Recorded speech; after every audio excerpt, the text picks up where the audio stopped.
मसीह यीशु में आप सबकी सलामती हो। मैं हूँ पास्टर एग्नेस रियाज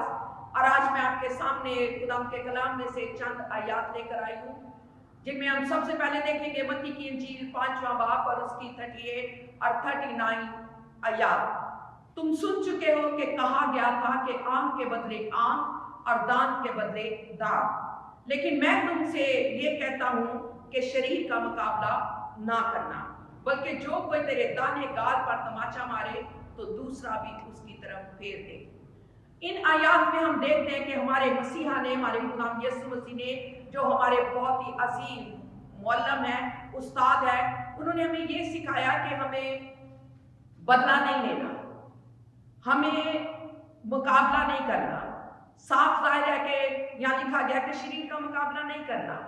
हमें बदला नहीं लेना, हमें मुकाबला नहीं करना, बल्कि आजिज़ी और हलीमी के साथ, फरोख्ती के साथ जवाब देना, क्योंकि बदला लेने का काम खुदा उनका है। दूसरा हवाला जो मैं आपके सामने पढ़ना चाहती हूँ वो मत्ती की इंजील उसका 18वां बाब और उसकी 15वीं और 16वीं आयत।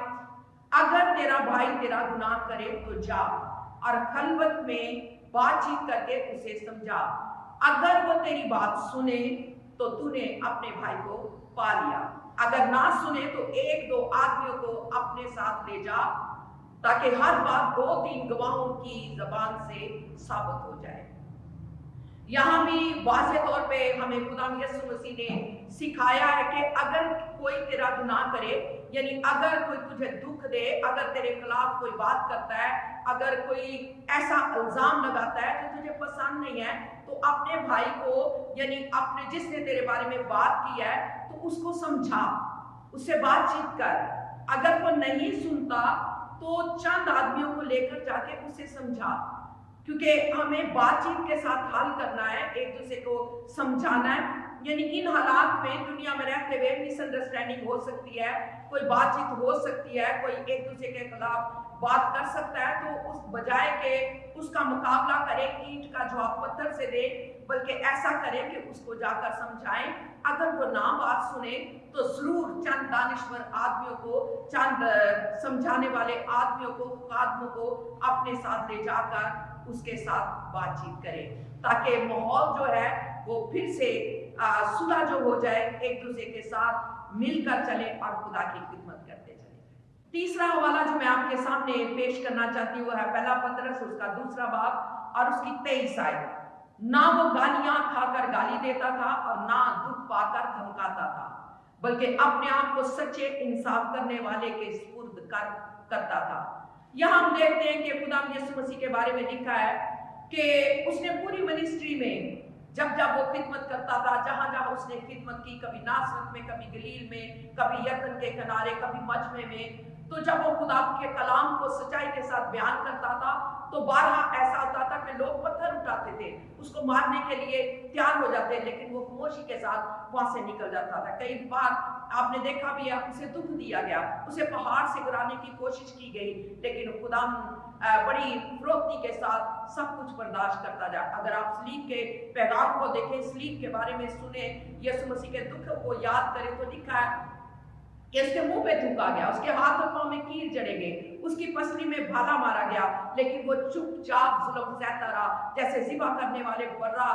बेज़बान होता, वो बेज़बानों की तरह ये सब कुछ बर्दाश्त करता रहा। तो मैं ये कहना चाहती हूँ, हमें भी खिदमत करने वालों को ये बर्दाश्त करना है। अगर कोई बुरा भला कहे, अगर कोई दुख दे, तो हमें उसका मुकाबला नहीं करना, बल्कि बड़ी आज़ी के साथ, हलीमी के साथ उसका जवाब देना। उनको गाली के बदले गाली नहीं देनी, उनको धमकाना नहीं है। अगर दुख मिलता है तो दुआ करें कि खुदा मुझे बर्दाश्त करने की तौफीक दे, और उस भाई को या उस बहन को या जिसने भी आपको दुख दिया कि खुदा उसको गाइड कर, उससे बातचीत कर, उसको भी सिखा, वो भी तेरा बंदा बन जाए। हालेलुया। और कलाम में लिखा है कि हम हमारे खुदा यीशु मसीह ने जो हमें हमारे बाप की दुआ करना सिखाया, हमारे बाप के बारे में सिखाया कि हमें बाप से किस तरीके से बातचीत करनी है। हमें हमारे बाप की दुआ में एक नमूना दिया गया है कि हमें दुआ करना है, और दुआ के एंड में हम किस तरीके से सीखते हैं कि हमें एक दूसरे को माफ करना है। जब हम एक दूसरे को माफ करेंगे तो आप यकीन जाने के खुदा آپ کو بہت پیار کرے گا، پہلے سے بھی زیادہ پیار کرے گا اور پہلے سے بھی زیادہ محبت کرے گا، اور آپ خدا کے پسندیدہ بن جائیں گے، آپ خدا کی مقبولیت میں ترقی کرتے چلے جائیں گے۔ خدا کے کلام میں لکھا ہے